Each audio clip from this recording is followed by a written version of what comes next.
Be seated. Le président. Veuillez vous asseoir.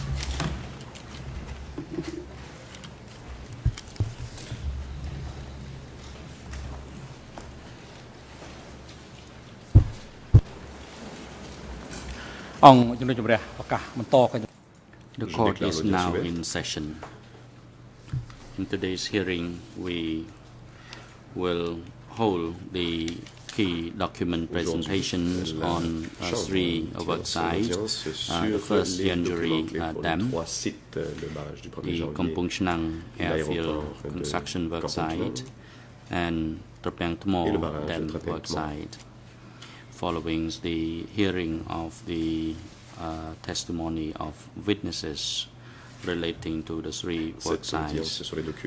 Sakalvati, please report the attendance of the parties and individuals whom the trial chamber has invited to attend today's proceedings. Sakalvati, Mr. President, for today's proceedings, all parties to the case are present. Mr. Moon Chea is present in the holding cell downstairs. He has waived his right to be directly present in the courtroom. The waiver of Mr. Moon Chea has already been delivered to the greffier. Thank you, Mr. President. The President. Now, the Chamber decides on the request by Nuon Chea. The Chamber has received a waiver from Nuon Chea dated the 26th August 2015, which states that due to his health reason, headache and back pain, he cannot sit and concentrate for long, and in order to effectively participate in future proceedings, he has requested to waive his right to participate in and present in the courtroom on the 26 August 2015 hearing. Having seen the medical report of Nuon Chea by the duty doctor of the accused at the ECCC, dated the 26 August 2015, who notes that Nuon Chea has chronic back pain, and when he sits longer, that situation exacerbates. For that reason, he recommends that the Chamber grants him his request and allow him to follow the proceedings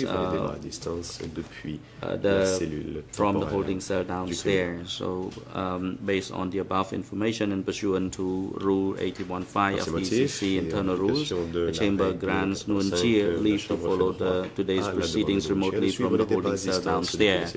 AV units are now instructed to link the AV from the holding cell downstairs to the proceedings today, and that applies for the whole day today.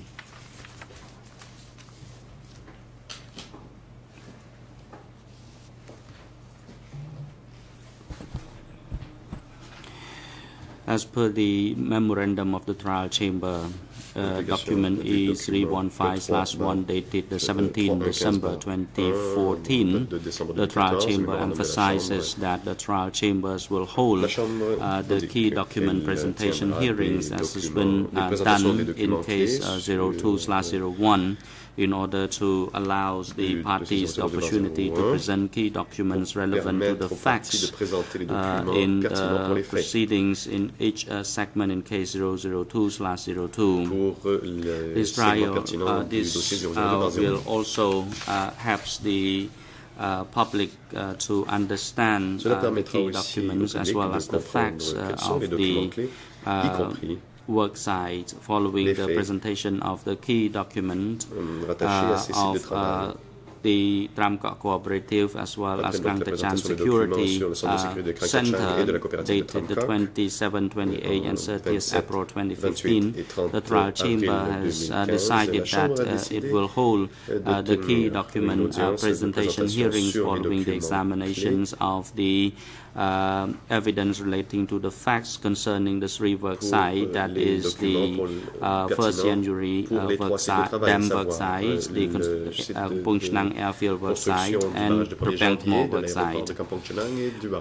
The Chambers has requested the party to select only limited documents and to avoid the document that has already been admitted or examined in detail in the previous proceedings, in order to ensure that the key key document presentation hearings proceed smoothly, the trial chamber has requested the parties who wish to present the document to the trial chamber and other parties to submit the document before the hearing on the presentation of the key documents and no later than 1:30 p.m. of the 25th August 2015.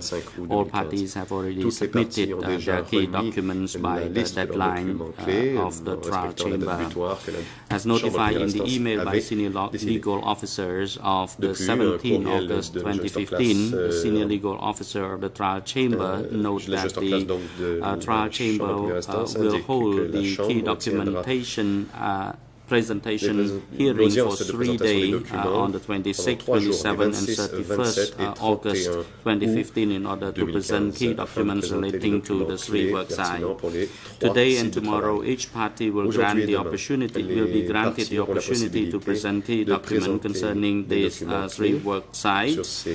And on the 31st August 2015, the party will be given the floor to respond or observe on the key document presented by other parties. The Chamber wishes to remind the parties that the presentation of these key documents, the prosecutor and lead co-lawyer for the civil parties will have 1 day for the presentation. As for the allocation of time for each party, it depends on the mutual agreement of the two parties. Following which the defense team for Nuon Chea and Khieu Samphan will have half day each to present their key documents.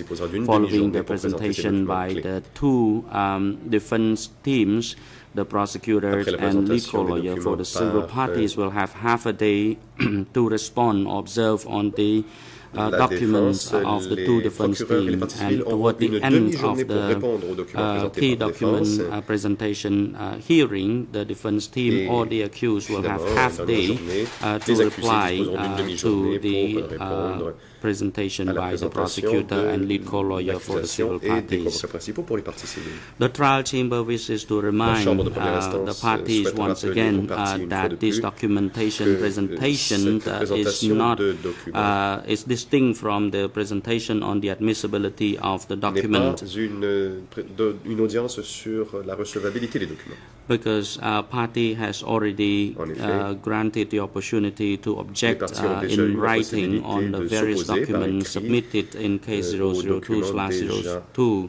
Please refer to document E327, and parties should focus on the documents that are most relevant to the work site in subsequent order, starting from the 1st January Dam work site, followed by Kampong Chnang airfield work site, and Tropang Khmo Dam work site, in order to assist the trial chamber in assessing the weight of the evidence toward the end of hearing in case 002/02. The trial chamber wishes to remind all parties that the documents relating to the context or the policy that may be related to the three work sites are the subject for further consideration by the trial chamber in the subsequent hearing. For that reason, as the case may be, this document may be the subject for the presentations in the holding of the key document presentation in the future. Il y aura des audiences à cet effet plus tard. I hand over the floor to the prosecution. Je laisse à présent la parole à l'accusation to present their key document. Pour sa présentation. Please hold on. Veuillez attendre, je vous prie. Counsel Arthur Verkang. La parole est à maître The Arthur defense for Mr. Khieu Samphan. You may proceed. La défense de Monsieur Khieu Samphan. Oui. Bonjour à la Chambre, bonjour à toutes les parties présentes, ainsi qu'au public. Je suis désolé d'interrompre, je vais essayer d'être très bref. Je m'attendais à ce que vous répondiez, Monsieur le Président, au mail que nous avons adressé hier soir à votre Chambre.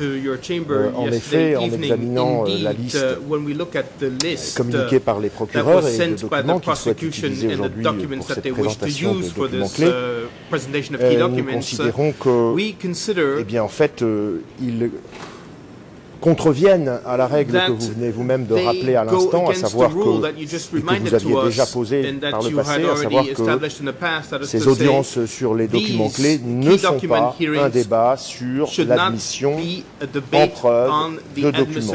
Or, il se trouve que, et là, il faut bien que notre Chambre prenne une décision. Nous avons plusieurs problèmes dans la liste communiquée par les procureurs. Nous avons le document D195.7 qui n'a jamais été listé par aucune partie, ni dans le premier procès, ni dans le deuxième procès. Il n'a donc bien évidemment jamais été admis en preuve. Ça, c'est le premier document. Nous avons ensuite un document E342.1 dans la liste des procureurs qui n'a été admis en preuve que pour une seule page, un seul extrait, accompagné d'une décision de votre Chambre qui porte le numéro E342/fraction 3, dans laquelle vous disiez au procureur que s'il voulait utiliser d'autres passages de cet ouvrage, c'est un livre, eh bien il fallait qu'il dépose des requêtes sur le fondement de 87.4. Aujourd'hui, dans leur liste, je ne sais pas s'ils vont se contenter de lire uniquement cette page 8, ces deux pages 8 et 9 de l'ouvrage, mais ils ont déposé dans leur liste la totalité de l'ouvrage. Donc en contravention avec les prescriptions de votre mémorandum E342.3. Et enfin, je termine, nous avons 18 documents que les procureurs souhaitent utiliser aujourd'hui lors de leur présentation, qui sont des procès-verbaux d'audition issus d'enquêtes actuellement en cours, et donc d'enquêtes des dossiers 3 et 4. Et comme vous le savez, parce que nous vous en avons saisi pour l'instant uniquement avec une copie de courtoisie, mais eu égard à l'importance de cette question, nous avons estimé qu'il était capital de vous informer de notre position sur les 1355, je crois, où nous en sommes à ce chiffre-là, dépositions des dossiers 3 et 4, toujours en cours d'instruction, qui sont versés dans ce procès par les procureurs ou qui sont tentés de l'être. Nous estimons que ces pièces sont versées, sont communiquées illégalement. Les seuls documents qui peuvent l'être, à notre sens, dans un cadre tel que celui-là, c'est-à-dire en cours de procès, sont des dépositions antérieures de témoins qui doivent comparaître, ou alors sont des éléments à décharge. Et comme nous l'avons indiqué dans cette requête, il est clair, en lisant les écrits des procureurs, qu'ils transmettent ces documents parce qu'ils sont à charge en cours de procès.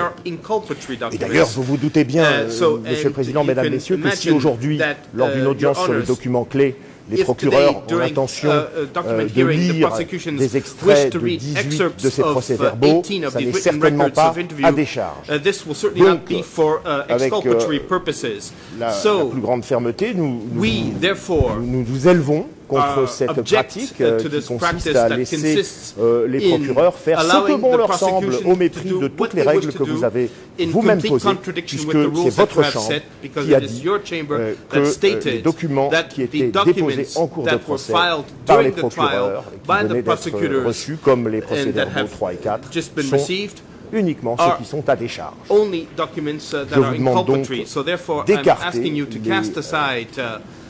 3 séries de documents que je viens de citer des débats aujourd'hui, enfin en tout cas de cette présentation. Je vous demande d'interdire aux procureurs d'utiliser D195.7 E342.1 et les 18 procès-verbaux portant la cote E319 et suivant. Je vous remercie, monsieur. Index E319 and following. Thank you.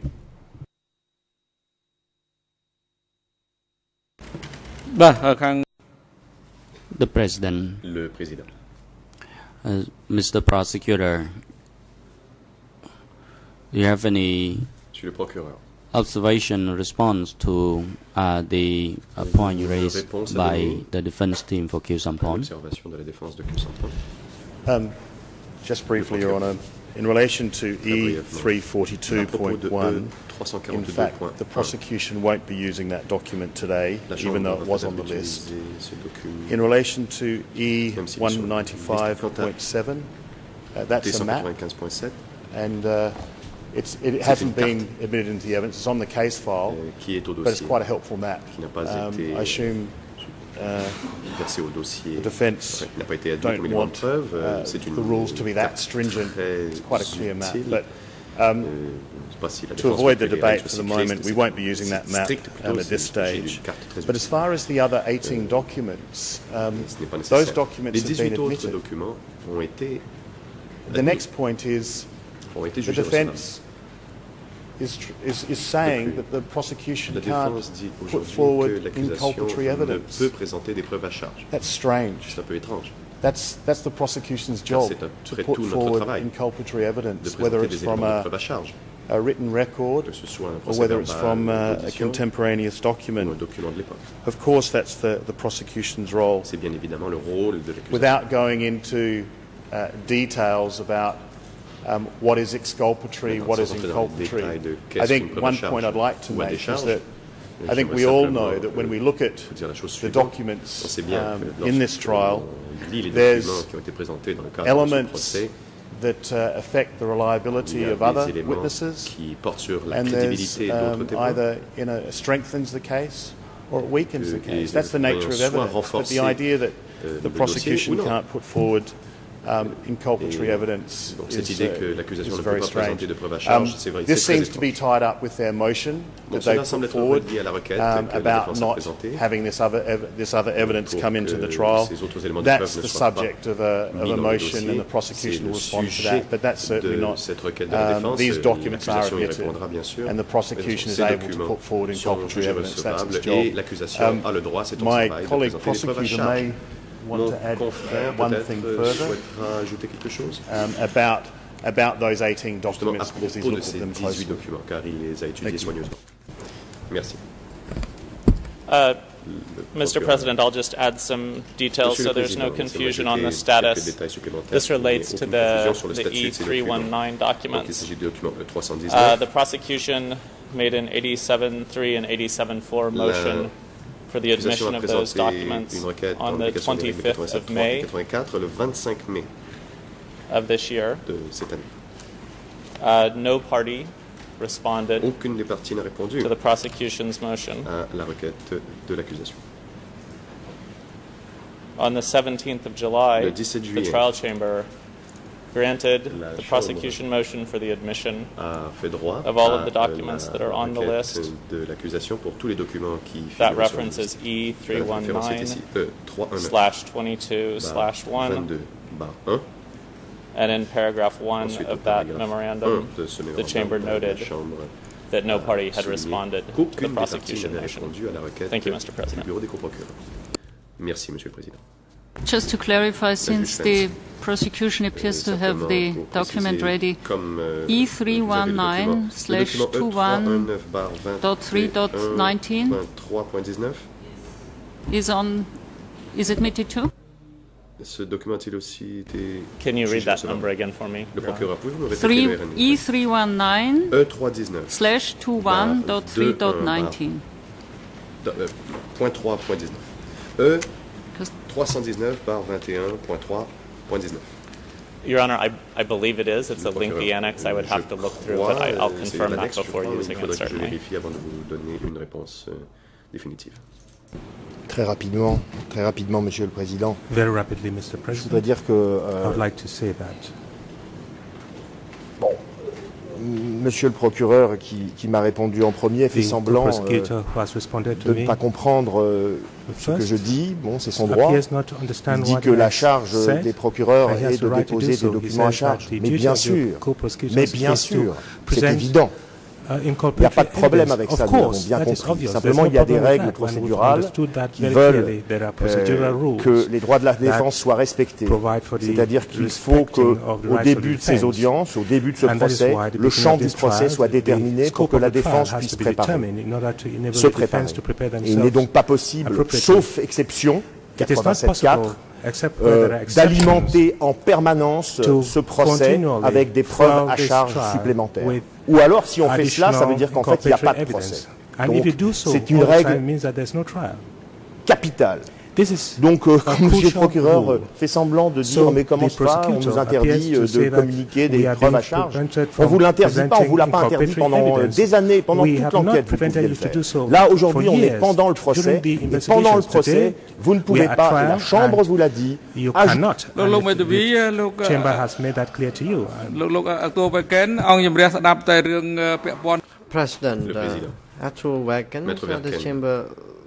will hear only the issue in relation to the documents before us, and you made a submission already, and it was responded by the co-prosecutor a while ago.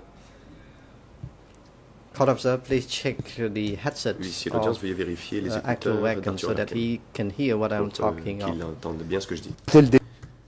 I can hear you now, Mr. President. Voilà, c'est ce que j'ai répondu. Nous avons donc déposé une requête dont vous êtes saisi. Ces dépôts violent les règles que vous avez vous-même posées, Monsieur le Président. Donc la question aujourd'hui, elle est urgente, elle est imminente. Que faites-vous? Le procureur s'apprête à persister à violer les règles que votre Chambre a posées. Est-ce que vous les laissez faire?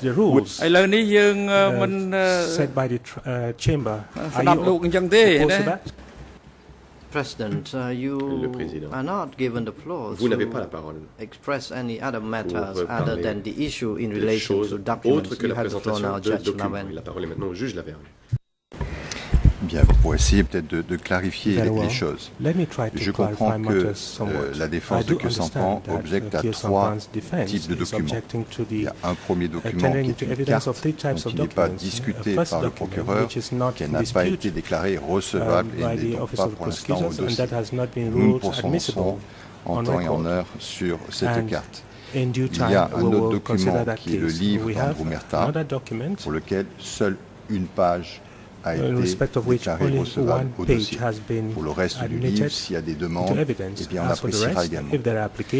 S'agissant des documents E319, comme cela a été indiqué, et nous allons vérifier, mais apparemment tous les documents E319, à l'exception peut-être d'un, ont fait l'objet d'un mémo de la Chambre en date du 17 juillet. Ce mémo est donc le mémo E319/22/1. Ce mémo est une réponse à une requête faite par les coprocureurs en vue de la demande d'admission de ces documents comme nouveaux éléments de preuve. La Chambre a tranché. La Chambre a décidé de faire droit à cette requête, donc ces documents sont maintenant recevables. Il s'agit aujourd'hui, si je comprends bien de la part de la défense de Kesampan, de contester la décision qui a été prise par la Chambre. Si c'est le cas, il faut le faire dans le cadre d'une demande écrite et elle sera examinée ultérieurement, mais pas à cette audience. Pour l'instant, à ce jour, nous ne sommes saisis d'une requête transmise à titre de courtoisie, ce n'est pas une requête officielle. Which is not an official motion. That is all we have received so far.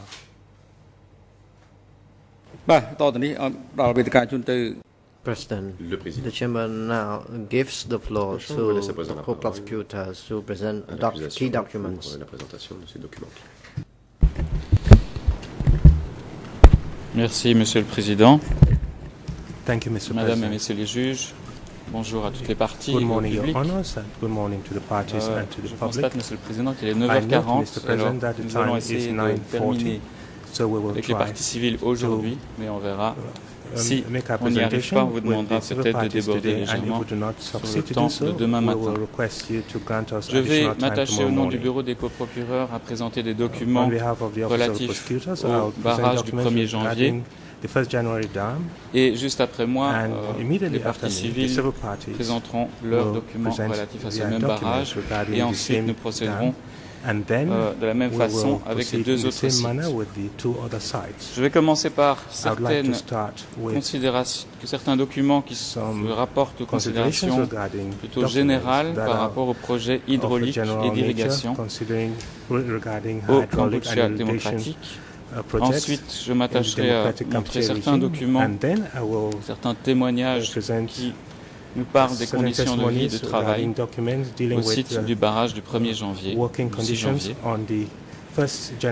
J'évoquerai très rapidement les purges qui ont eu lieu dans ce même secteur pendant la construction du barrage et je terminerai par l'évocation d'un certain nombre de visites d'étrangers ou de cadres du parti au barrage du 1er janvier. Je ne vais pas revenir sur certains documents qui ont déjà été montrés à certains témoins devant cette chambre, et notamment des vidéos qui ont été montrées à Milehu. Mais je voudrais tout de même commencer cette présentation de documents par montrer, faire afficher à l'écran une vidéo. C'est la vidéo E3-3048R. E3-3048R, qui est intitulée en anglais Building a Khmer Rouge Dam. Il s'agit d'une vidéo qui dure un peu plus de 4 minutes. Il n'est pas certain qu'il s'agisse d'une vidéo prise sur le site précis de construction du barrage du 1er janvier en tant que tel. Mais les images montrent cependant bien la façon dont les barrages à l'époque étaient érigés. Et dans cette vidéo, on aperçoit également le visage de très jeunes adolescents participant à la construction de ce barrage. Monsieur le Président, est-ce que nous avons l'autorisation de faire jouer ces 4 minutes de vidéo?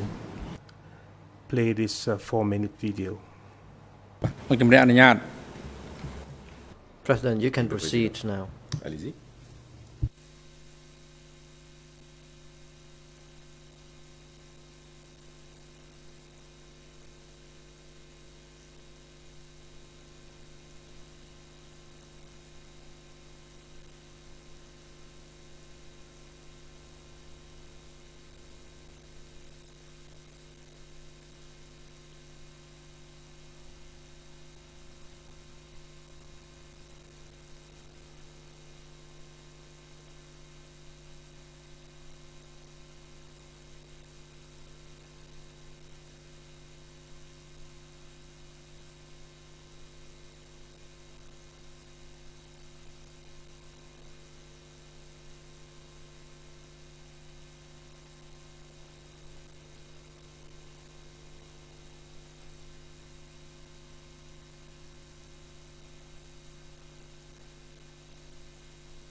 Merci. Une deuxième vidéo que je voudrais montrer, celle-là est très courte, elle dure 6 secondes. En tout cas, c'est un passage de la vidéo E3/2348R, 2348R, qui est intitulée Khmer Rouge History of Genocide, Part 1. Et le passage que je voudrais montrer à l'écran est à la minute 35, 49e seconde, jusqu'à 35 minutes 55 secondes. Pour nous, elle présente un intérêt parce qu'elle montre l'intérêt des dirigeants vis-à-vis des grands travaux d'irrigation. En l'occurrence, c'est Nunchia qui visite un barrage durant le régime. Monsieur le Président, est-ce que nous pouvons jouer ces 6 secondes de vidéo? Mr. President, with your leave, may this video footage be screened?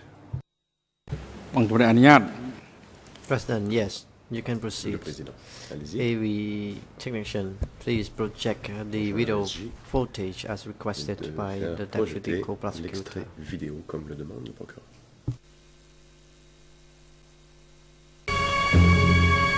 Nuon Chea, secrétaire général adjoint du Parti communiste cambodgien.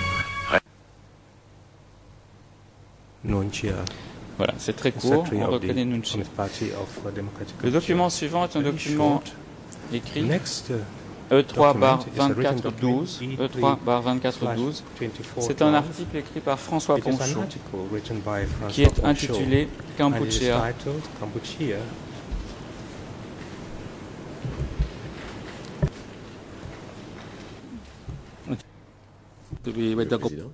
President, you have the floor now, Mr. Kopa. No objection. Just a question for clarification in relation to the first video. I would be obliged if the prosecution would give the particular seconds of the fragments in which young people or children they have in mind, so that we can look for it ourselves. Pour que nous puissions le consulter par nous-mêmes. Bien, au titre de précision, Monsieur le Président, il s'agit de l'entièreté de la vidéo qui peut être retrouvée sur Zilab, donc de la première à la dernière seconde. J'en viens maintenant donc à cet article de François Ponchot intitulé Kampuchea, une économie révolutionnaire. Il est daté de janvier 1979.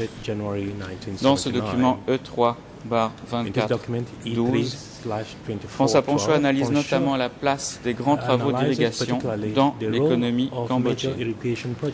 Un premier extrait se trouve à la page 1 dans les 3 langues. En français, c'est 0041 07 65. En anglais, 0059 85 19. Et en khmer, 00 81 23 43. Je cite. Conscient que seule l'indépendance économique assurera une véritable indépendance nationale et que les seules richesses naturelles du Kampuchea sont d'ordre agricole, dès leur victoire, les leaders révolutionnaires ont lancé tout le peuple dans, ouvrez les guillemets, l'offensive de la production, fermez les guillemets.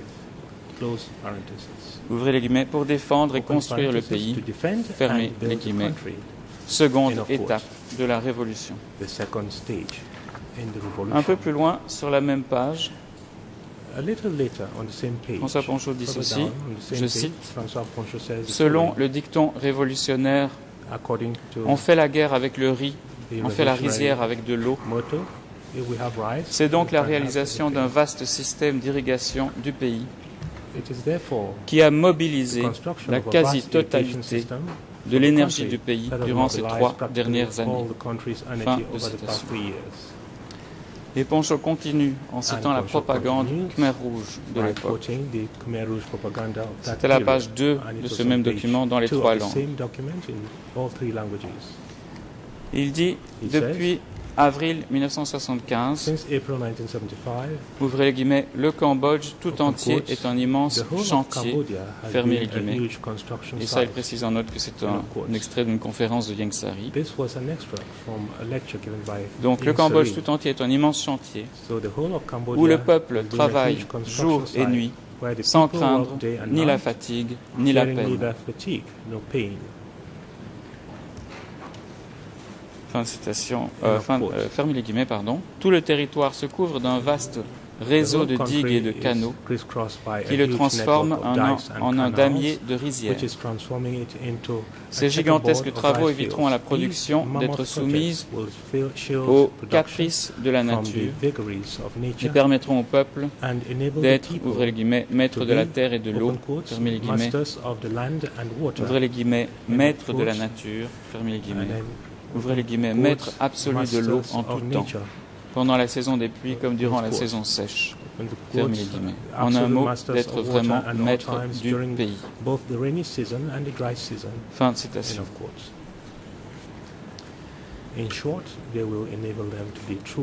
Poncho fait aussi référence à la visite des journalistes yougoslaves au Cambodge démocratique, à la page 4 en français, 3 et 4 en anglais, et 4 et 5 en khmer.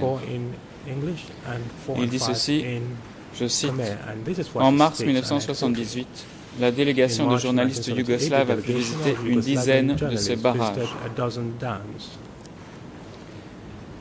Et plus bas, je cite, « Dans la région de Barai, ils ont visité le barrage réservoir du 1er janvier, qui coupe le Stung Chinit, construit entre le 1er janvier 1977 au mois de mai de la même année. » Un peu plus loin, 23 000 jeunes construisaient le barrage réservoir du 6 janvier sur la rivière de Treng Kraseng. Poncho dit ensuite ce que les réfugiés ont déclaré à propos de ces grands travaux. C'était la page 5 en français, 4 et 5 en anglais, et page 6 en khmer. Je cite, « Cependant, pour extraordinaires que soient ces travaux, ils ne vont pas sans poser quelques problèmes. Souvent, les réfugiés rapportent que ce réseau de digues et de canaux sont construits sans études préalables, d'une manière anarchique, selon les humeurs des cadres locaux.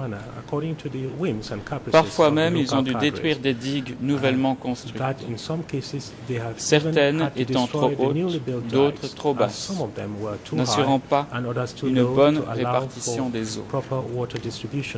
D'autres signalent des accidents. Les barrages de terre n'ont pas résisté à la poussée des eaux. Fin de citation. Et enfin, dernier extrait, deux derniers extraits de cet article de Poncho. Il termine l'article en évoquant la discipline et le coût humain de la politique économique du Cambodge démocratique. Tout d'abord à la page 17 en français, 14 en anglais, 17 en khmer. Et là, il cite à nouveau des slogans de la propagande khmer rouge. Tout le peuple est donc mobilisé pour lancer l'offensive de la construction du pays. Ouvrez les guillemets. Comme nous avons lutté contre les impérialistes américains, nous devons lutter pour construire le pays. Fermez les guillemets. C'est la même lutte qui continue. Tout le vocabulaire officiel dénote cette tension constante. Le travail est désigné par les mots lutte, attaque, offensive. Les réalisations sont saluées comme autant de victoires. Les chantiers sont des champs de bataille avant. Les coopératives sont des champs de bataille arrière. Les cultures vivrières sont des cultures stratégiques. La discipline ne permet aucun relâchement. Toute négligence ou manifestation de mécontentement est objet d'édification ou réprimande, ou le plus souvent est sanctionné par la mort. Fin de citation. Et enfin, pages 18 à 19 en français, page 15 en anglais et page 18 en khmer. Poncho dit ceci, je cite, « Le peu de respect des facteurs humains et l'intransigeance idéologique qui ont caractérisé la création de l'infrastructure hydraulique compromettent sérieusement ses chances de succès. » Un petit peuple exsangue qui subit la révolution, plus qu'il n'y coopère, pourra-t-il assurer son indépendance politique face à un voisin si fort et si ambitieux que le Vietnam? Dans le document E3/20, Elizabeth Becker, dans son livre When the War Was Over, Cambodia and the Khmer Rouge Revolution, elle émet le même type de réserve quant à la qualité des résultats obtenus. Le premier extrait se situe à la page en français 00638501 jusque 02. En Khmer 00232318 à 19. Et en anglais 00237945.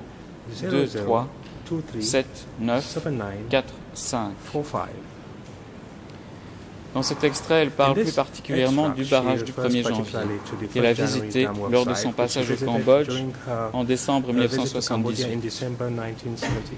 Et je signale au passage, pour les besoins de la transcription, qu'Elizabeth Becker situe erronément dans la zone nord-ouest ce barrage au lieu de l'ancienne zone nord ou zone centrale.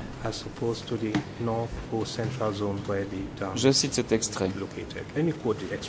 Les cadres de la zone sud-ouest avaient été chargés de faire en sorte que le nord-ouest se hisse, comme l'exigeait Pol Pot, à la hauteur de sa réputation de région dotée d'ouvrages hydrauliques remarquables et de rizières très fertiles. Pendant l'épuration, on leur imposa des délais rapprochés pour de nouveaux grands travaux d'irrigation nécessitant des équipes travaillant 24 heures sur 24, des décisions rapides et une multitude de bras. Les plans furent établis par des cadres n'ayant aucune expérience d'ingénieur et sans consulter les paysans connaissant la région. La construction du barrage du 1er janvier offre un bon exemple des résultats catastrophiques obtenus. Ce barrage fut construit en 1977. Le centre ordonna. Ce barrage fut construit en 1977.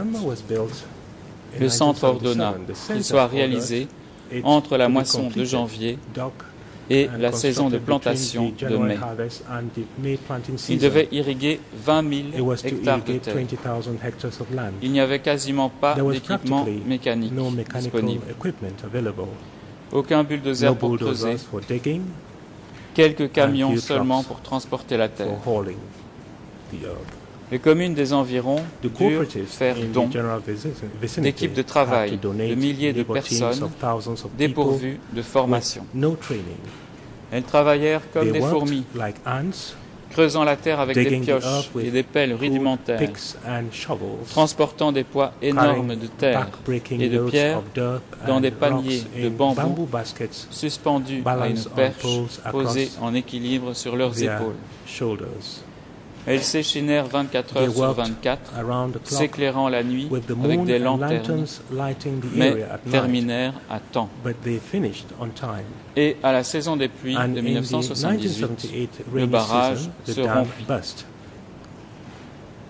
Un peu plus loin, je cite, « Quand le barrage s'est rompu, les gens vivant en aval, très peu protégés, furent inondés.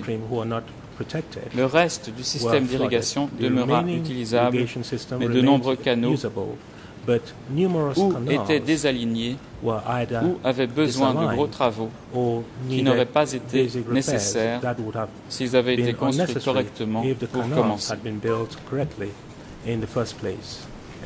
Mais de telles considérations n'avaient pas place dans les plans de grand bond en avant du régime, ni dans sa philosophie fondamentale. La conscience politique des travailleurs importe plus que les compétences techniques. Il y avait une ironie toute particulière dans le fait que les Khmer Rouges cherchaient leur inspiration en ce domaine dans l'époque du royaume d'Angkor. Un peu plus loin, alors que les Khmers d'Angkor firent progresser les techniques en construisant des systèmes d'irrigation très perfectionnés pour leur époque, mais qui ne pouvaient toutefois prévenir la salinisation du sol, les communistes considéraient la technique comme secondaire. Ils parvinrent à reproduire le système d'esclavage de cette époque et pas grand-chose d'autre. Fin de citation. Le document suivant est le document E3/8026. C'est simplement un rapport de localisation de sites concernant les barrages du 1er et 6 janvier établi par le bureau des juges d'instruction le 23 février 2009. Et à la page 2 en français, 2 en anglais et 2 et 3 en khmer, il y a deux petits paragraphes que je vais lire. Je cite, bien que tout le système d'irrigation ait été amélioré et modernisé, le barrage d'origine existe toujours et s'appelle aujourd'hui Projet de réhabilitation du réseau d'irrigation de Stongchini. L'ouvrage moderne diffère de celui de l'époque des Khmer Rouges en ce sens que le bassin de retenue est une nouvelle construction et que les principaux canaux sont plus courts. Le bassin de retenue a été construit dans les années 90 pour éviter l'inondation des terres privées avoisinantes. À l'époque des Khmer Rouges, les eaux n'étaient pas retenues et toute la zone était inondée. Fin de citation. On a vu durant le procès l'importance de ces grands travaux, le caractère chaud de la construction du barrage du 1er janvier en saison sèche.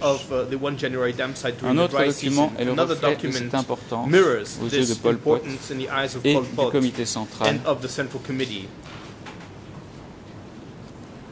Il s'agit du document E3/1783. C'est un rapport Phoebus, daté du 22 décembre 1977, qui est intitulé Récit de la visite au Cambodge de Chen Yung Kwei. Et d'abord, il y a une petite phrase qui est rapportée par la radio chinoise, qui est prononcée par Rosnin à propos d'un autre barrage, celui de Trapeang Tma, et qui rappelle que les grands travaux d'irrigation et de construction de barrages émanaient bien du centre du parti. C'est à la page en français 00606766. En anglais 00498181. Et en khmer 00659260. Il est dit ceci.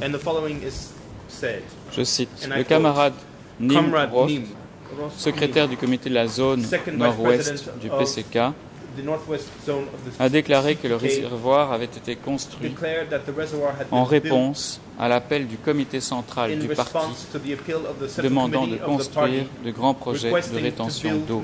Fin de citation. C'est évidemment une allusion au plan quadriennal du comité central du parti.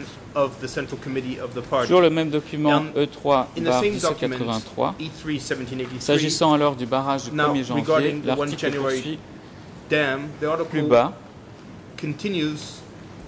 Et c'est à la même page en anglais et en français. Et en khmer, c'est 00659261. Je cite. Le vice-premier ministre Chen Yung Kwei a visité de nombreux autres projets de rétention d'eau. Pour commémorer le jour de l'offensive sur Phnom Penh, le 1er janvier 1975, les travailleurs de la zone centrale ont construit le barrage du 1er janvier, traversant le Chinit, et ont permis l'irrigation de 10 000 hectares de terre. Le camarade Pok, un membre du parti responsable de la zone centrale, a déclaré Je cite, « Les moines bouddhistes avaient coutume de dire que seul Dieu pourrait construire un barrage sur le Chinit. Certaines personnes âgées demeuraient sceptiques lorsque des jeunes ont évoqué la construction d'un barrage sur le fleuve. Aujourd'hui, le barrage existe et de nombreuses personnes âgées sont venues le voir. » Fin de la citation de camarade Kwok. Comme le secrétaire Pol Pot l'a si bien dit, je cite, « Les membres de notre peuple sont des dieux. » Fin de citation. Je signale au passage que dans cet extrait, il est mentionné que le projet a permis l'irrigation de 10 000 hectares de terre, alors que dans l'article E3/2412 de François Ponchot, il était question, en tout cas les journalistes yougoslaves parlaient d'irriguer 30 000 hectares de terre, et dans le livre de Becker, il était question de 20 000 hectares. Ici, nous avons une version officielle chinoise qui chiffre ce nombre d'hectares de terre à 10 000.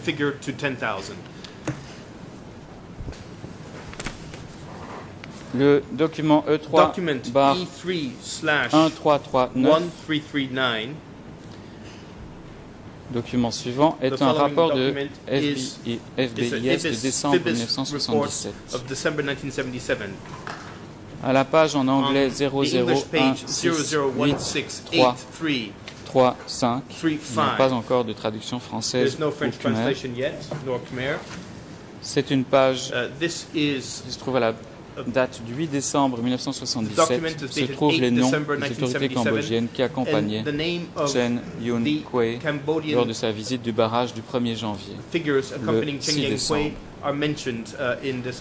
Il s'agit de Pol Pot, Vorn Vet, Kay Pok et Aum An.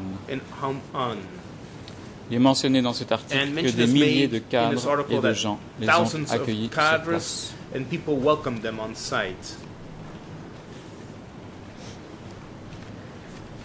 Monsieur le Président, j'en viens à une partie qui concerne des témoignages concernant les conditions de vie et de travail au barrage du 1er janvier. Donc, si vous voulez faire la pause maintenant,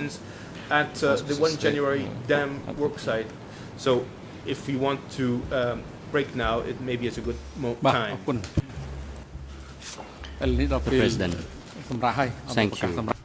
The time is now appropriate for a short recess, and chamber will adjourn now, and la Chambre va suspendre l'audience qui reprend.